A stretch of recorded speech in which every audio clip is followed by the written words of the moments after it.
the day 3 on single variable statistics. So what we're talking about now today is sampling techniques, okay? And basically what you're going to be wanting to do is display some data, right? In these fancy graphs that we've been talking about, these fancy graphs. But you know, we want to be able to talk about how do we get this data, okay? How do we get this data? How do we make sure that this data is high quality? It's not corrupted in any way, okay? Essentially, okay? And how do you make sure that the data is representative of the population that you're attempting to measure, okay? So these are some of the questions that are answered in this section, okay? So what we're going to talk about are different techniques for producing a sample of a population, okay? First of all, statistics of population refers to only individuals that belong to the group that you're actually studying. So if you're studying a school, then it will be all members of the school. If you're studying an entire country, it will be all members of the country. If you're studying a particular type of third, then it will be all of those thirds, okay? Things like that, okay? Then you've got the word sample, okay? A sample is a subgroup of that population. And in theory, if you've done your job as a statistician, you're getting things done correctly, then the proportions, the characteristics that appear in the population should be proportional to the same characteristics should appear in the sample with the same proportions. Let me say that again. So if you've done your job correctly, then the characteristics that appear in the population should be the same characteristics as in the sample with the same proportions. Okay, so let's talk about how you might approach these. So there are certain techniques. One is called a simple random sampling. And I suppose in theory, this is actually the theoretically best way of taking a sample. You just actually randomly, completely and utterly randomly choose. But in order for this to actually be the best, in order for you to actually get this done, then every single member of the population needs to have an equal chance of being selected, okay, at any one of these selection moments, okay. So let's go ahead and say that. So this is totally random.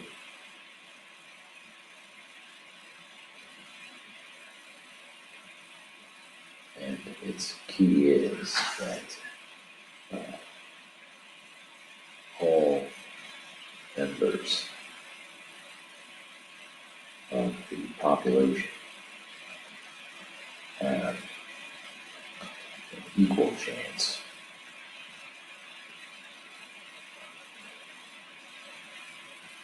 of being chosen. And then you just go through a series of choices, right? So you choose to decide if you've got your sample. And every single choice, every single member of the population still remains, hasn't been chosen. You need to have an equal opportunity, an equal chance of getting. So imagine you're choosing simple random something. You've got a line of people, you're just choosing. If one of those people is like hidden behind like a pole or something, you can't see them, then because you don't have a simple random sample. Okay, let's talk about the next one. All right, so the next one is a systematic sample. I decided to go ahead and pause it and write it so you guys wouldn't have to watch me struggle through trying to spell all this stuff. So you sequentially go through the population and choose members at regular intervals. Okay, and so you essentially sort of kind of have the population in some sort of line or something, right? Some sort of excuse me, some sort of pre-organized sort of line, I suppose. And so you would then start to like go through the population and choose every X person or bird or whatever you're talking about. Right? And then what you've done is you've systematically chosen the sample from the population. Okay? And so how you would do that would be, for example, let's say you've got a population size of around, I don't know, 300,000 or something like that. Right? And you want a sample of 2,500. Okay? And what you would do is you would take your 300,000 and you would divide it by 200,000. Sorry, 2,500, right? And you would get around 120. And basically what you would do is then you would sort of put your population in a line. You would pick every 120th person. So there would be 120 people here, here, here, and so forth. And what you've done is you've got a systematic sample. Okay? And so a lot of people ask at this stage, well, how do you determine the line there? Like what order does the line go in, right? Well, theoretically, in order for this to be the best possible way, you would kind of have the line be completely randomly or organized, right? That would be, I suppose, theoretically best. Because then you've got quite a bit of randomness still in there. Other people could say, well, you could organize the people in such a way such that the thing that you're looking for is kind of like, let's say you're wanting height, and if you want to figure out the sample of heights, you could go from shortest to tallest. That'd be also another possible way of looking at it as well. Okay. Stratified. Oh, sorry, before I let go, one thing that you want to do is this first 120th person. So you've got 120 people in the first group. You actually don't start with the first one. I mean, you could, but you would randomly choose this first person, right? Right? Bam, you randomly choose. Then you would choose 120 after that, okay? The reason why you have to randomly choose this first person, if this is still systematic, is because, well, remember, you want to make it so that every member of the population has the opportunity to get in there. Okay. And so you don't want to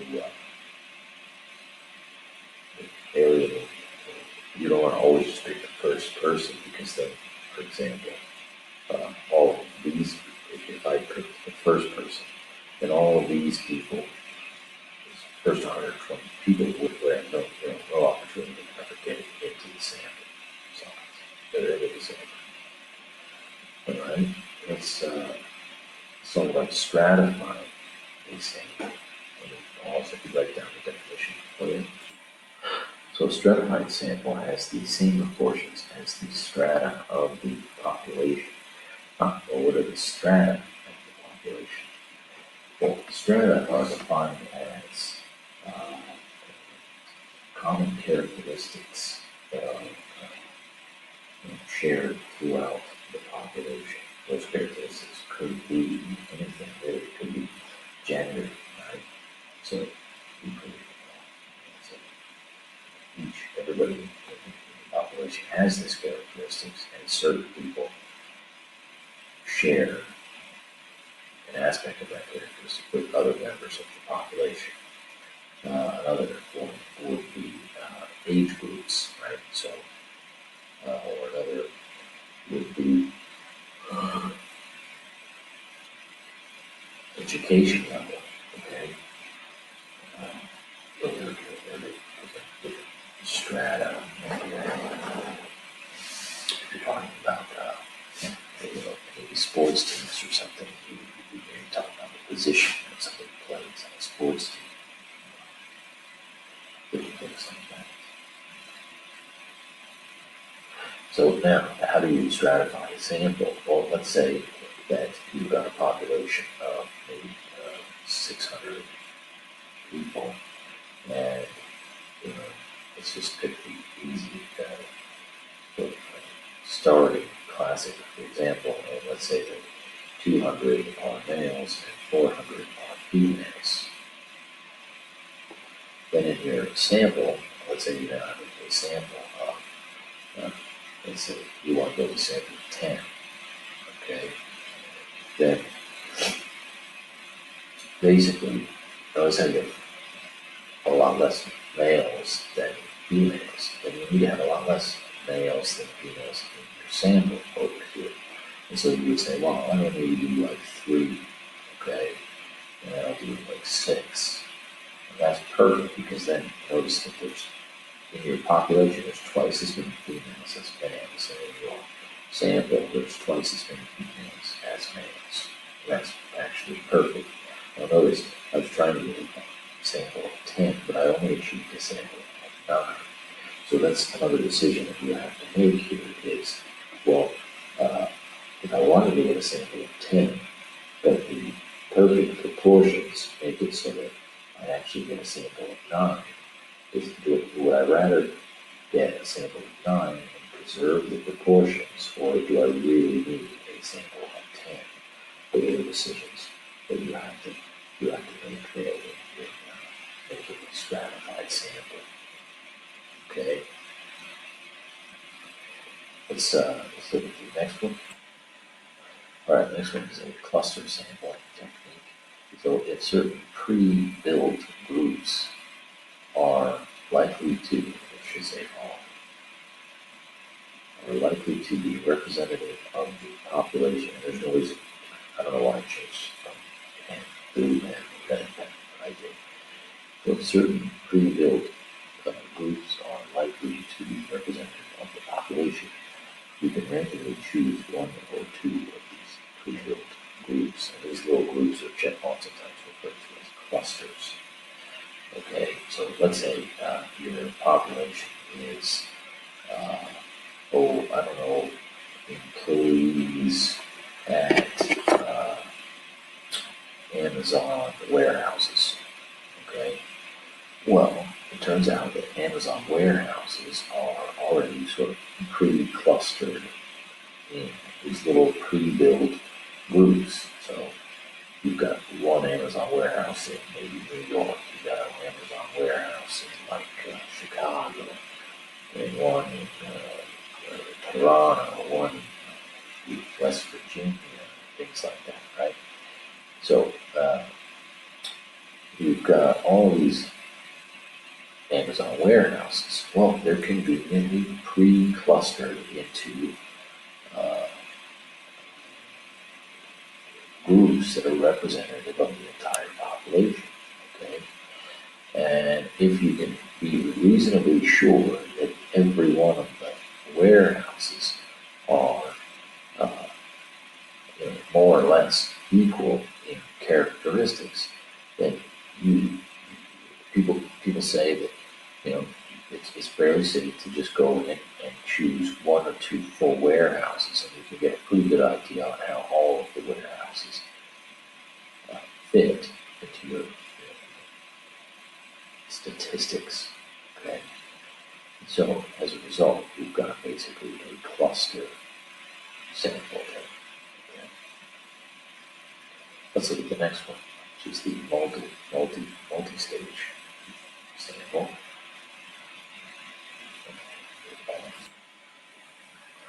Okay, so basically, you can, this is a multi-stage sampling. It consists of several levels of simple random sampling. Okay. So let's say our population is, let's say, Ontario. What's the population we want to derive our statistics from? What you can then do is use that. Well, Ontario is already conveniently pre-broken up into counties or ridings, maybe you would call them. And then in those ridings and counties, you've got cities, and then in those cities, you've got maybe neighborhoods. In those neighborhoods, you've got streets, and in those streets, you've got houses. Okay, so what you could do is you could kind of do a multi-stage. So you could, for in our element, I would randomly choose 7 counties, and then from those 7 counties, I want to randomly choose 3 cities, and then from those 3 cities that are chosen in the randomly chosen 7 counties, I'm going to randomly choose 1 neighborhood, and then from those 1 neighborhood, I'm going to randomly choose a street, and on each one of those streets, I'm going to randomly choose a house. And so you've got yourself now a multi-stage sample, such that in the end, you have done several stages of sampling, and everybody had an equal chance of obtaining voluntary response here. Here's the next one. Basically, this is a simple one where you kind of just sort of put it out there. You've got the question that you want to answer, and you just invite members of the population to come and sort of participate in your data gathering. Okay, so the members of the population are invited to respond. And so that would be more like a mail type thing, or sort of an email scenario, or anybody else, a phone call. I guess you could be like, would you like to respond? Type scenario. This is the best way. These tend to be a little bit weirder, not the best, because the way of getting, not the best way of getting data, because what happens is your data tends to be heavily skewed into people who have strong feelings about the question at hand, and so it could get a little bit messed up to do a voluntary response. And then the last one is a convenience sample. You just go sort of sample the members of the population that happen to be close by. Okay. Here's here's a definition of population and sampling. I already went over that. So you sample members close by. Okay. All right. So now I'm just going to kind of like do a sort of just sort of casually do some sampling techniques. So I'd like to get 6 samples, or 6 You can kind of do your own at home there. 6 people. I want to try the various sampling techniques. Okay. So, for example, it's simple random. I guess I would just kind of like think, one, 2, 3, 4, 5, 6. Yes, that wasn't so random at all, but basically, boom, I made it. I was drawing names out of the hats. So there we are. We've got our simple random with people. I got the first person, the 8th, the 13th, the 21st, the 30th, and the 40th. Okay. Best good way of doing it would be taking 1 through 44 and putting it in a hat and drawing the numbers. So we're having a number generator, generate the numbers 1 through 44 6 times. Okay. And then now what I was thinking you could do is take the average of these guys' salaries and see if they're pretty close to the actual average here. Okay. Or just see if your samples all share similar averages. Okay. It's a funnel thing. So now we can talk about a systematic sample. Okay. Well, for systematic, B, it's going to have 44 members. I want to divide that by 6. So around every 7th member or so, I'm going to get, I need to pick somebody, all right? And so that's going to be what we're going to have to do, right? And so it's actually 7.33. And so I guess it means by the third person, I guess I would have to pick the 8th. So now I would generate randomly the numbers 1 through 7. Okay, so I'm going to randomly generate the number, pulled it out of a hat, 4. Okay, so boom, there's 4. And now every 7th person gets chosen in the group here for a total of 4 plus 7, I guess would be, I missed it actually. This is all messed up. Oops. So I guess I'll zoom in for us here. So now every 7th person, so that's 1, 2, 3, 4, 5, 6, 7, right? There it is. So the 11th person. Okay, and then I would do it again. So 1, 2, 3, 4, 5, 6, 7. The 18th person. And 1, 2, 3, 4, 5, 6, 7. And the 25th person. So this is how I'm going to generate my sample. Okay. And I would keep going until I have my sample size of 6. Okay. That's my systematic sample technique. Okay. Let's talk about a stratified sample. All right. Stratified. See. All right. So maybe I would want to stratify it based on gender. Okay. So, hang on. Let me count up how many males and females there are. So I counted about 15 females there. Hopefully I got that right. Leaving about 30 males. Okay. So 29 males, 15 females. So therefore, in my sample, I should have 4 males and 2 females. Right? One way of double checking it is if in your population, the number of males, 29, divided by females, gives you a number, then in your sample, the number of females, males divided by females, should give you about that same number. So in this case, 29 divided by 15 and 4 divided by 2 are both equal to about 2, right? It's never going to be never, I should say never. It will oftentimes not be exact, but they should be pretty darn close.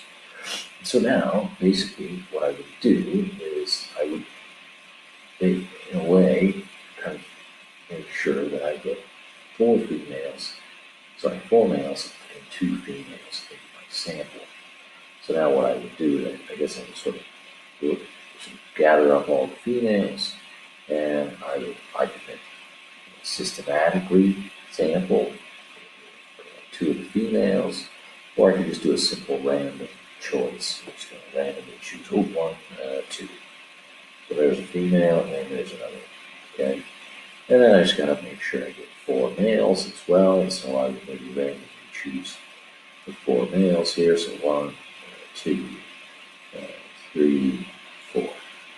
Okay, and so there we have it. That's my stratified sampling. Okay, my stratified sampling.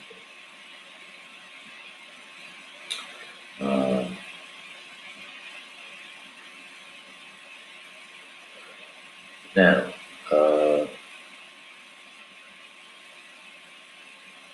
the next one, a cluster sampling. This one's always tough, right? It's always tough to deal with in one of these ones. In a cluster sample, if all of my members of the population sort of fit into these clusters. So here I've got this category of job time, right? This is job time. These guys all have 98, 97, 96, right? Here, 95. Actually, 95 is supposed to go down. Basically, if I could choose, let's say I could choose all those 97s, and I get maybe 6 people from here. So maybe I could get 1, 2, 3, 4, 5, 6. Every other. So I systematically chosen 6 people from the cluster, the pre-cluster job time category. Okay. The only way that this can be considered a reasonable way of doing this, though, is if these job time things here are basically everybody in this 98 group and everybody in this 97 group, if they're not like completely different for whatever reason. So if the 98 group and the 97 group are essentially sort of generally more or less the same in terms of characteristics, okay? So that would be how you would go a cluster sample. A multi-stage sample. Well, here we've got, people broken into different categories here. We've got a gender, right? And then we've got a birth date, and then we've got a job category as well, okay? But this one's a bit tough as well. So what I can do is I can randomly choose one of the genders. So this is actually the tough part, right? So if I'm going to do multi-stage sampling, this one's the tricky part. Then I'm choosing my categories. So I'm going to do gender. Okay, that's male and female. Okay, then I'm going to do year, birth year. Okay, how many birth years do I have? Looks like most people are born from the 40s. So actually, there's somebody in the 30s here. So I could do like the 30s, the 40s, the 50s, and the 60s. I think that's about that's what we've got. Okay. And let's do the category. This next one here, the job. Cat. I don't know what that means even. So I've got 1 and So basically, if I'm going to do a multi-stage sample here, then in the gender category, I need to randomly choose between one, between, so I'm going to randomly choose male.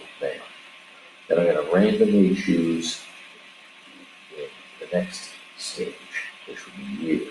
And then I'm going to randomly choose a job category. And so now, basically, what I've done is I've sort of randomly chosen in this multi-stage sample different, in a way, categories of these people. And now, from my males who were born in the 50s, category 1, I need to basically sample those people. And hopefully it's somewhere around 6. And if it's a little too big, I could simple random that, okay? Now, for this chart here, getting a multi-stage sample isn't really the best way to do it, obviously, right? I was just really trying to stretch this concept of getting a multi-stage sample out of this stuff. It's not really the best, okay? And if you were to do a voluntary response, you would just sort of, there's not really anywhere for us to do that for this one, but obviously you just sort of wait. You'd ask all these people to respond, and the first 6 who responded would be your sample if you wanted to get 6. A convenient sample, what you could do is just sample the first 6 because they're right there, okay? So those are some of the various sampling techniques and a little bit of a review on how to get through them. Maybe take a look at some of the sample questions in the textbook and send me